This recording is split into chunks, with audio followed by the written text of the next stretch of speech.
Welcome, everybody. Brother Dan Goodwin here at Prophecy News, your host today. And we have in the studio again our guest from last week, Pastor Ray Bentley from San Diego, California, out there on the Pacific Ocean. Yes, great to be with you. Welcome back. I'll tell you, the last show, it went by so fast. I know. I mean, we got going and ran out of time. Yeah, it was fun. And that's what happens. Now, Pastor Ben, we're going to jump right into it this time.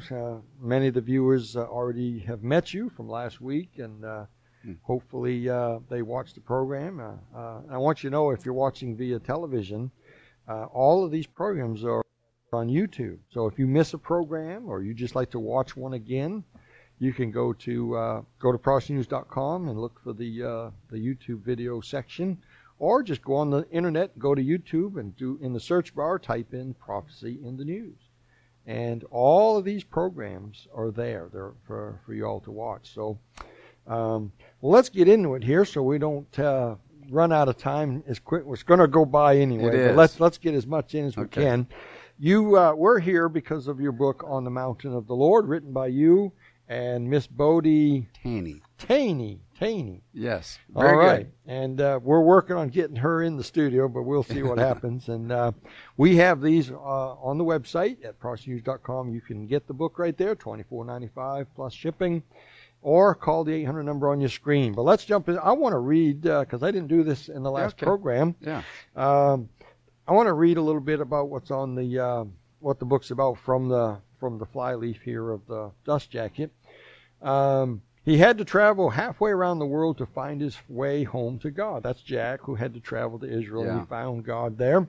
Devastated by an irreparable, life-altering event, young Professor Jack Garrison abandons his faith and loses himself in his work.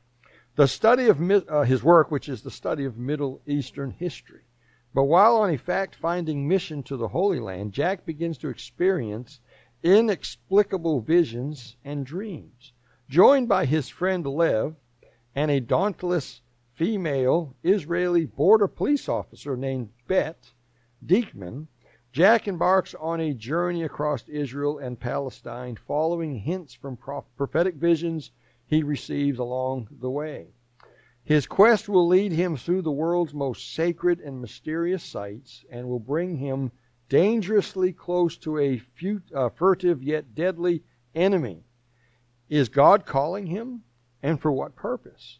Jack's unexpected and treacherous faith journey through the Holy Land forces him to confront his doubts and accept the astonishing possibility that he is witnessing an ancient prophecy unfold. And then there's a write-up about Pastor Bentley here. Maranatha Chapel, non-denominational evangelical Christian church, started in August 8, 1984. Today, Maranatha serves 7,000 people weekly. You host a daily Maranatha radio show heard on stations, and we got a switch here across the United States and around the world.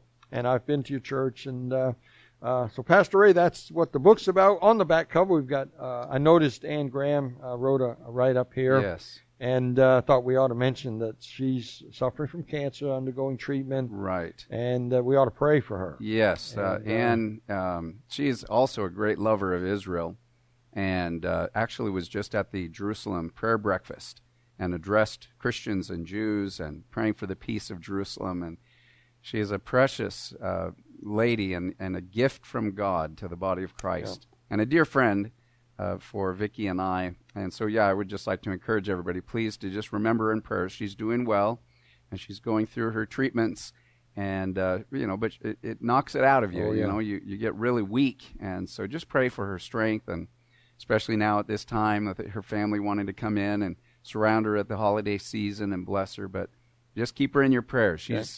She's got great spirits, great faith, great heart for the Lord. Now, Pastor, I believe you're 61. Yes. All right, just a young man. Yeah, whippersnapper. Because I'm going on 59, and 61's not that far away. It's got to be still young. Of course. Now, you've written some other books, and Prophecy News has one of your other books, The Holy Land Key. I have read this book also. Yes. Very good. I learned a lot. Very interesting book. Prophecy News also has that. And we talked about this in the last program, so I don't want to take the time. But on the Mountain of the Lord, we've been talking about this in the last program. And want to make sure the audience know this is a novel. This is a fictitious story built around real events and real coming events, and takes you on a journey to a lot of mountaintops in Israel where things happen. Yes. And very interesting. So we want to talk some more about this in the program, but I want to say this. I get the impression that you love Israel. Oh, I do love Israel. And so the first book that I wrote there, The Holy Land Key, was written in just a few years ago. And that's kind of a, prophecy, eschatology. It's a lot of the things that I've learned. And especially since the year 2000, when I started going to Israel, I met this prophetic man from Africa that's a dear, precious friend of mine now, and you've met him as well, Right. Robert Mawiri. And Robert had some prophetic words for Benjamin Netanyahu. And then I got drawn into, with Robert in this journey, was able to deliver these words to him, the last of which was that he would be the prime minister of Israel at the most prophetic hour of history. So in the Holy Land Key, I talk about that, meeting Benjamin Netanyahu, what God is saying prophetically right now about what's happening, and then the people that I've met, along the way, and all the lessons that I've learned about the feasts of the Lord and things like that.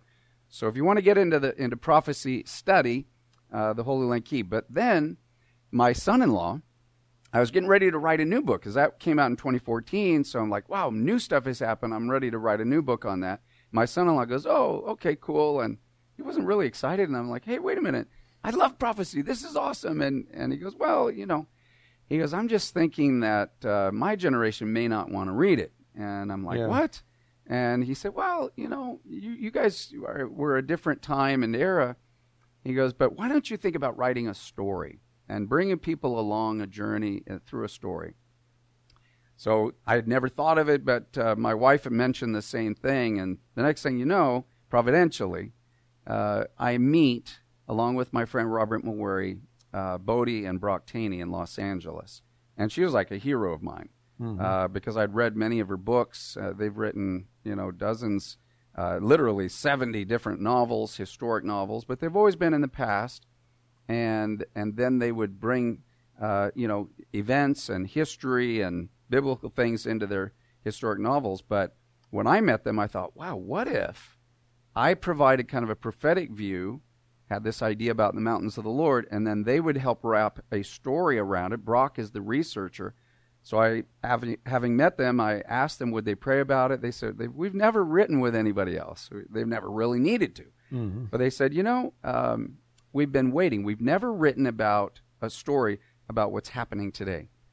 But now that we've met you, and they researched me a little bit and got to know me and hear my stories and meet Robert Mawiri, and they said, you know what? We feel like now is the time. This is the time to write about what's happening in Israel right now. And then, so we put together this incredible book, which is a powerful story with vibrant characters, Jack Garrison and Lev Sykes and Bette Diekman, and it's going to draw people into this story. It's going to take them on a journey. They're going to learn stuff. They're going to hear stuff. And it's not only for our generation, Dan, but, it's going to be something that a new audience, a new generation is really going to learn and appreciate as well. So we're using fiction and excitement. Yeah. Some sleuths and spies. And terrorist There's terrorism stuff that takes place. It's a thriller. All of this spy to draw people in, and at the same time, without them realizing it, they're learning actual events and places in Israel. Yeah.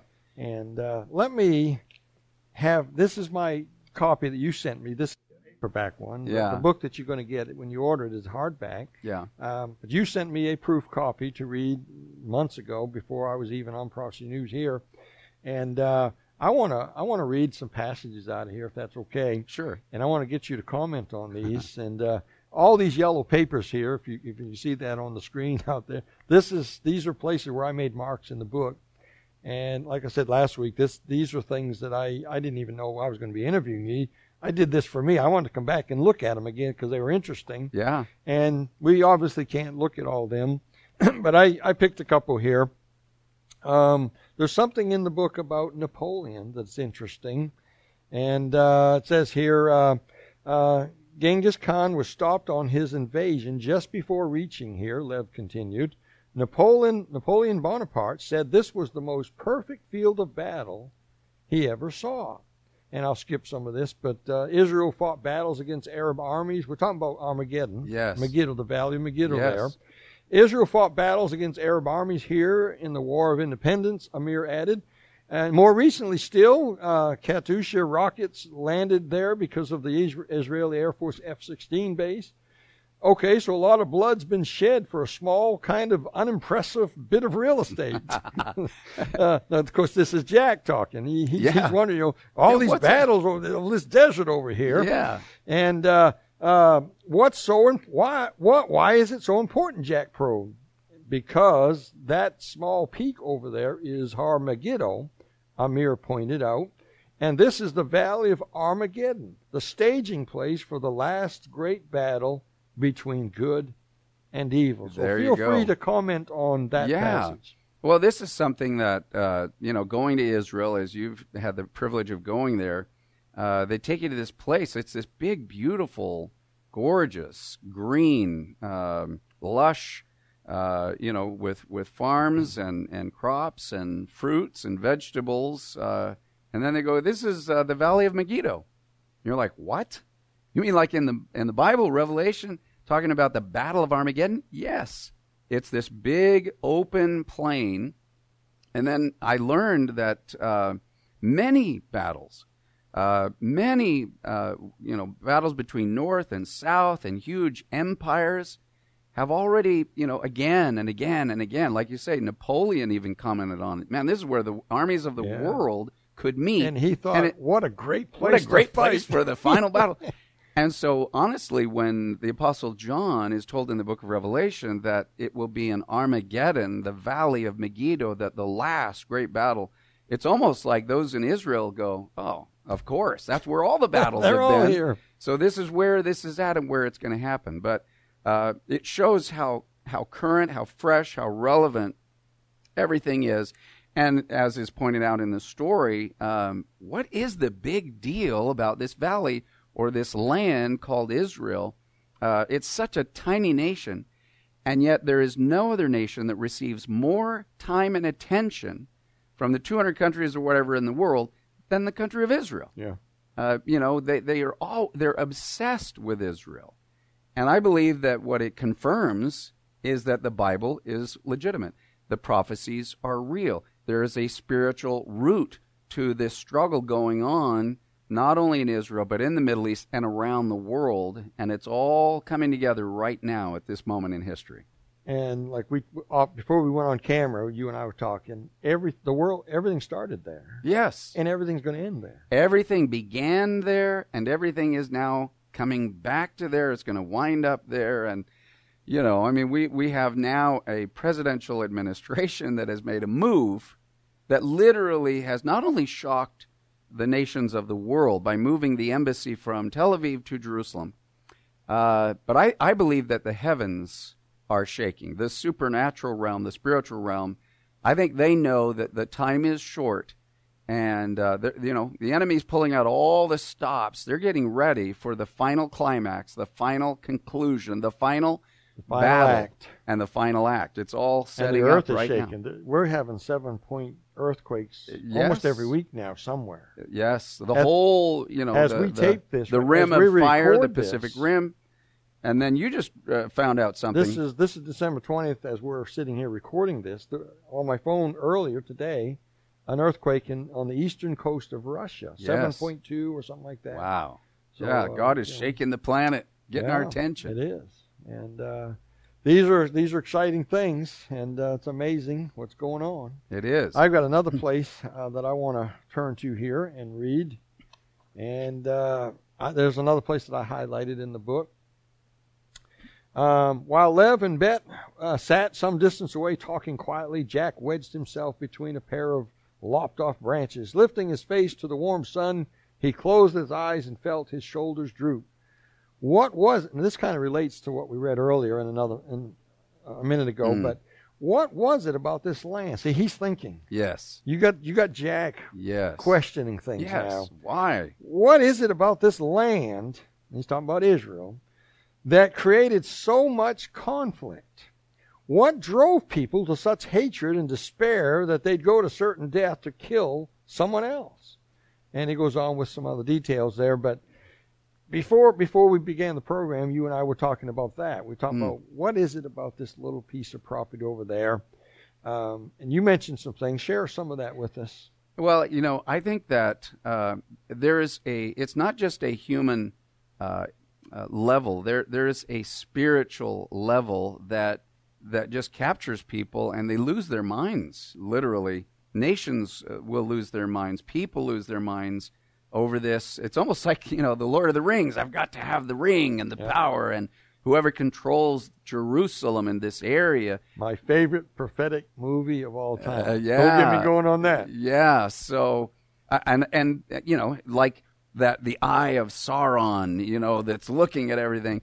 Well, really, God is looking toward Israel. He's looking toward Jerusalem. He's looking toward that holy mountain, the Temple Mount.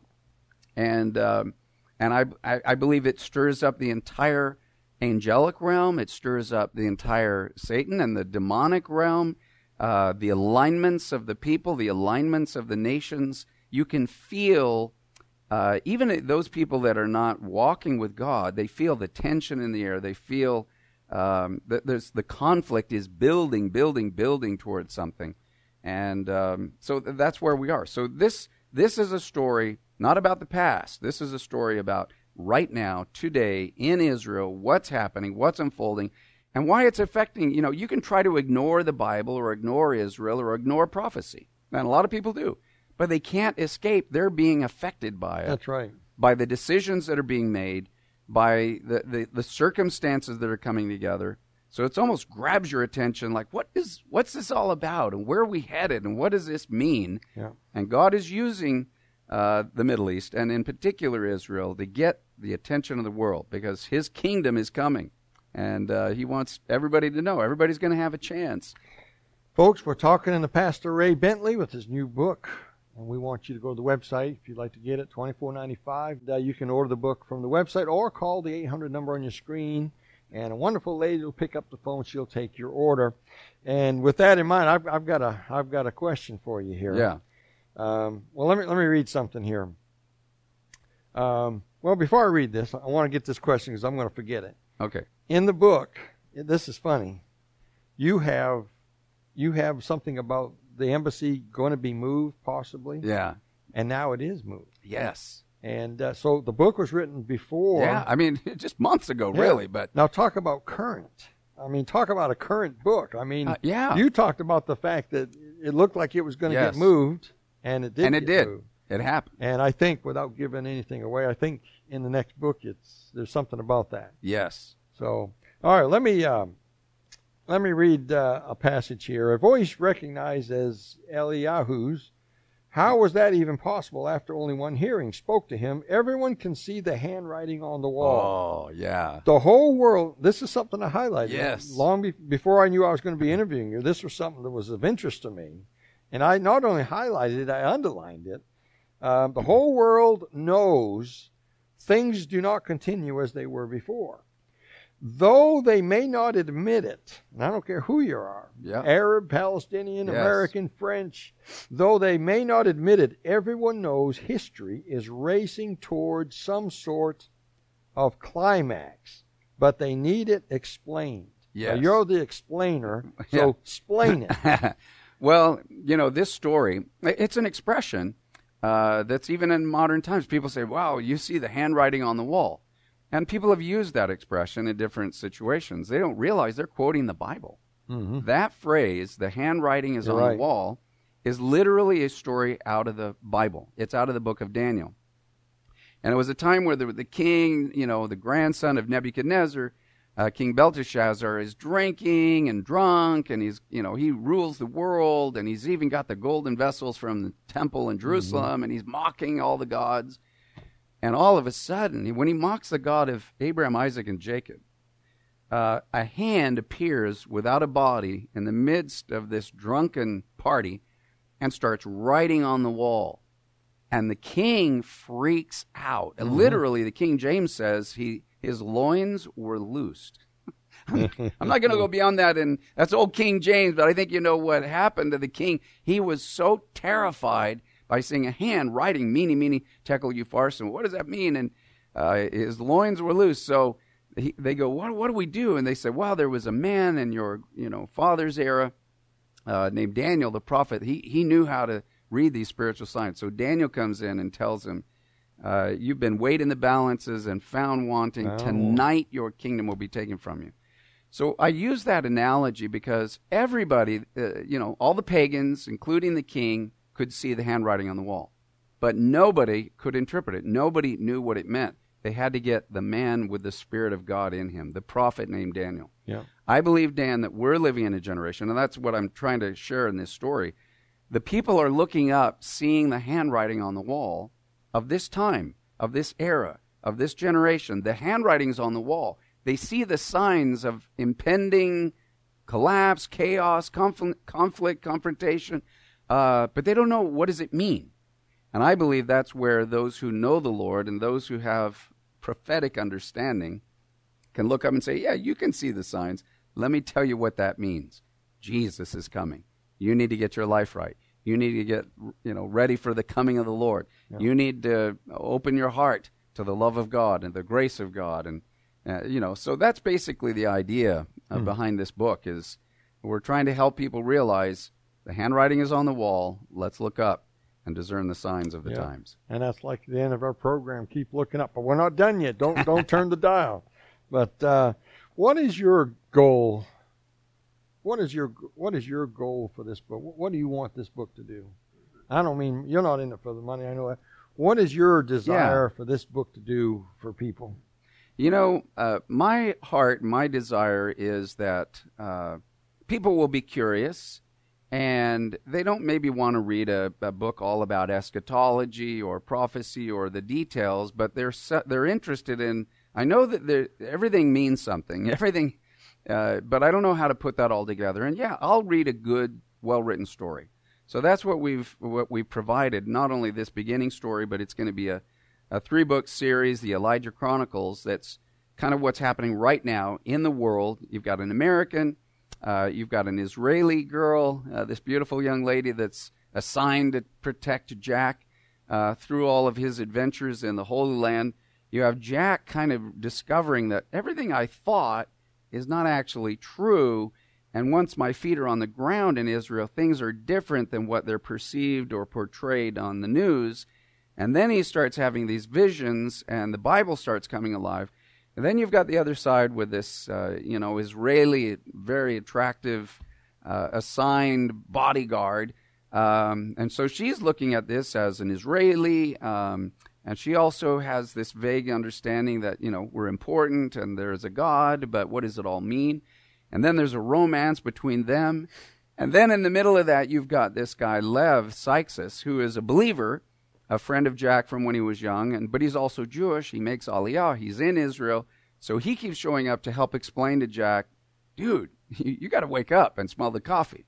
Look, this is what's happening. This is what this means. The headlines literally are taken off the prophetic pages of Scripture. Put 2 and 2 together and realize what's going on. Yeah. So my desire is, I'm on fire because of everything I know prophetically, and then I can read the headlines and put it together. You are similar. You're doing the same thing with your books and the Jubilee and the 7 clocks a-ticking. I mean, it's time to wake up. And I think this is a fun, entertaining way. And by the way, this is a book not only individuals will enjoy that are interested in prophecy and the Bible and novels, but it's a good book you can give to a child or a family member or a friend that maybe they're not going to read something, about prophecy, but they would read a good story. They would read a good book. And you're kind of wanting to witness to them to say, hey, you've been saying there's pretty wild stuff going on in the world. Read this. And this isn't a blatant book that starts out, you're on your way to hell, you need to be saved, and no one will open it. No, it's a story with real people, real characters. It's a novel. But along the way, you're going to have little aha moments. And so it can be a really great tool of kind of sharing your faith and your worldview with family and friends that, may come from a different perspective. But they'll be shocked when they see this and read it. Well, there's a place in here on that line where I think I wrote in here that Jack gets saved. And here, no, that's not it. I got it in here somewhere, but Jack gets saved, Yeah. and I highlighted it in here. I can't find it now, but Well, Jack, he thinks that he closed the door on God, and that's good for Sunday school. But I'm grown up. He's a professor. He's a very well-educated, very intelligent young guy, and but there's holes in his heart that he can't fill with knowledge or information or even his being a professor. Something's missing. Something's not working. Something's not right in his life. And so I think that there are going to be people that are going to relate to that or know somebody that will relate to that. And it's not the end of the story. It's not the end of the journey. You don't have to become a pessimist. You don't have to throw in your, the towel on your faith that God's not done. The story's not finished. God's not through with this world. He loves this world, and he's actually engaged. He's involved. That's what one of the exciting things about prophecy is. God is actually, he's not just sitting up on his throne, not doing anything. He's actually come down to us. He's integrated himself. His Spirit is here. He is working his program and his plans. Nothing is taking him by surprise. He's literally setting the world up for the last great climax of the story. The King is returning. The King is coming. The kingdom is on its way. And the third Lord of the Rings book, The or movie, Return The Return of the King.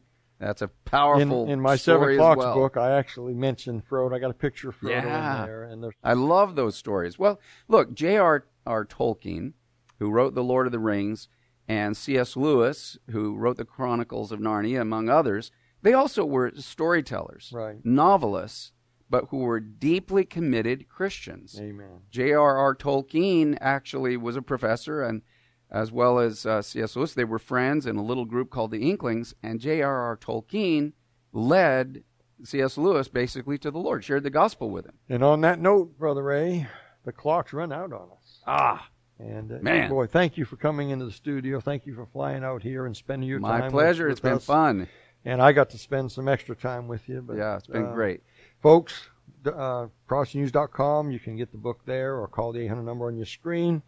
And been an honor to have you in the studio, Thank you. Brother Ray. My pleasure, Dan. You got to come back again sometime. You got to would love bring it. Sister Brody. I will call her and we'll work And, on it. You tell her that we want Sister Brody to come in here and sit here Okay, with you. And, maybe Brock too. And yeah. Well, listen, folks, I hope that you know the Lord. I hope when the trumpet sounds, you're ready to meet Him. Amen. And if not, if you need some help with your salvation, if you're not sure, call the 800 number. They'd be glad to put you in touch with somebody or get some material to you so you can know the way to heaven. And, well, look, until He comes back, keep looking up. Amen.